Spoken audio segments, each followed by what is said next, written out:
Hi everyone, this is Anna Finch from Finch Press Publishing. I hope everyone is having a safe holiday, and for those in Australia, hopefully you are staying safe and staying hydrated. It's 41 degrees in Melbourne at the moment, 46 degrees Celsius in some places, so people are practically melting in the heat.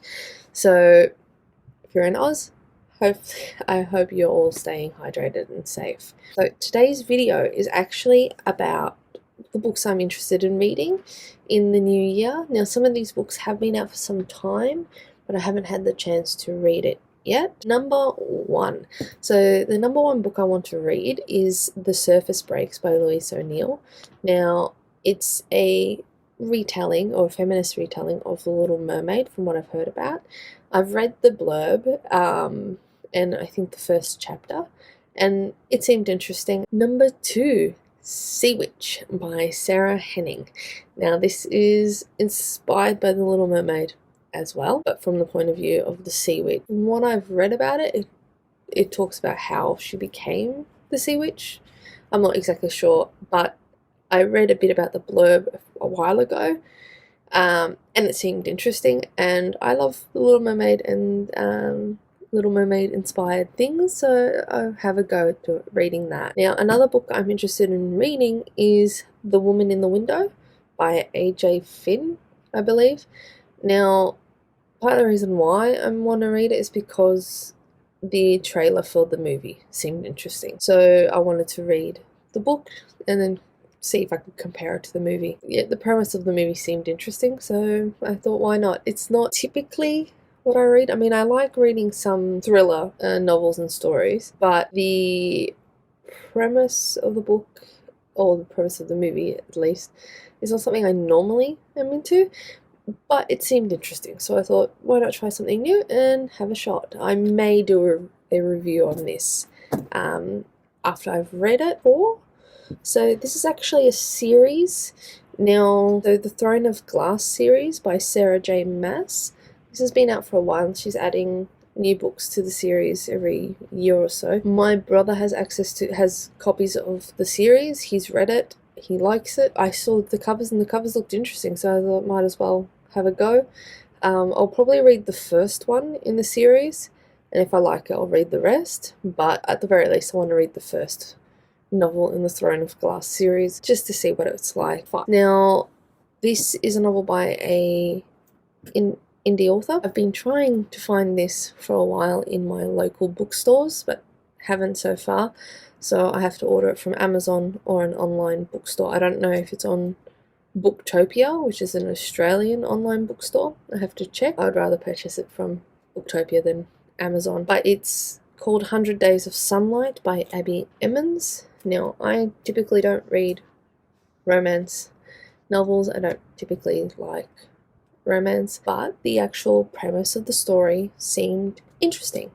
And Abby Emmons, I think she writes fantastic content on BookTube to do with writing. I would have a read, see if I liked it, like the style of the writing. But 100 Days of Sunlight, now, she's a self-published author, so in Australia, I don't know about America, but in Australia, it's hard to get books from self-published authors in an actual bookstore. Some bookstores in Australia actually say outright, we will not stock any books from independent authors, only from traditionally published. So wanting to read independent works written by independent authors can be a bit of a challenge. It's only if they are extremely popular and sell large numbers of books that they will stock it. So things like 50 Shades of Grey, which was originally an independently published novel, would not have been stocked in Australian bookstores if it didn't make millions. Number 6. Now, this one is The Brightest Star in the Sky by Marianne Keyes. This has been out for a while. It's been out for a few years. I actually got that book for my birthday, like when I was in high school, but I've never actually read it. I received it for my birthday, but never read it. Number 7. So this is a series as well. He's releasing So Morris Gleitzman's releasing the last book in this series in 2020. So I had seen the first few books in the series on the school bookshelves, in the library, in bookstores previously, because it's been out for a while. I think the first book came out when I was on like year 10 in high school. It seemed interesting. So I looked at it, seemed interesting. I had read a book by the author before and it was engaging. So this series is called the Once series. So Once, Then, Now, After, Soon, Maybe, and the new one is, I can't remember, I don't know what the new one's called, Always, I think, by Morris Gleitzman. It's a historical fiction series set in World War II. It's from the perspective of a Jewish boy, I believe. Another one that I am planning on reading, or rereading in the case of one of them, is the Boy Overboard. Now, I've read Boy Overboard previous when I was in school, and I liked it. I liked the style, I liked the actual premise of the book. It was interesting, and I liked it.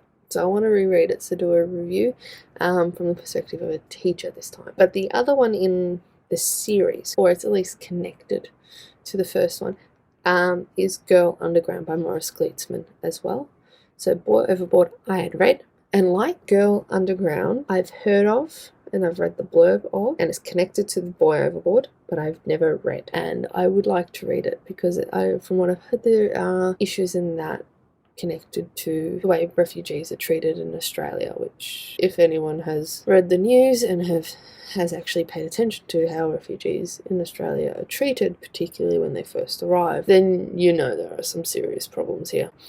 I would be interested in reading that and reviewing that. 9. Now, this is, it's One of Us is Lying by Karen McManus. I read the blurb, seemed interesting, so I saw the image, and the image from the cover, it did grab my attention. So the last one is also a series. Now, the series itself has been around for some time. So it's the Power of Five series by Anthony Horowitz. He's also an Australian author, I believe.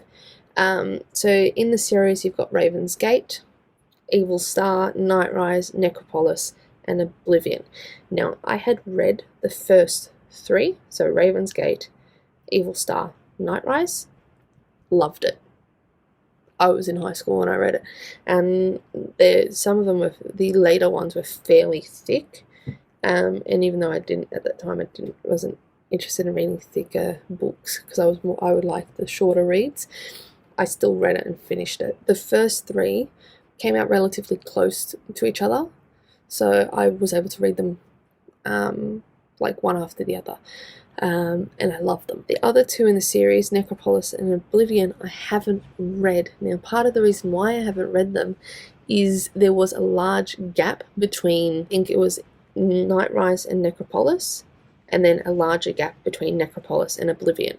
So I would have been waiting longer for those 2, and eventually I just stopped bothering to find the series because I didn't even know when the last one in the series was coming out, so there was no point for me. I read the first 3, loved them, but the other 2 in the series hadn't come out. They were, I think in one of them was like a 2-3 year gap between the books in the series, so I just lost interest. I got disengaged because I couldn't be bothered waiting for it. Other books had come out that were just as interesting, and I read them. But I saw Oblivion in the bookstore, and I found out it was the last in the series, so I decided to go back, reread the whole series again, especially reread Necropolis and Oblivion, because I haven't read them, so I want to actually finish the series. So that's all for this video.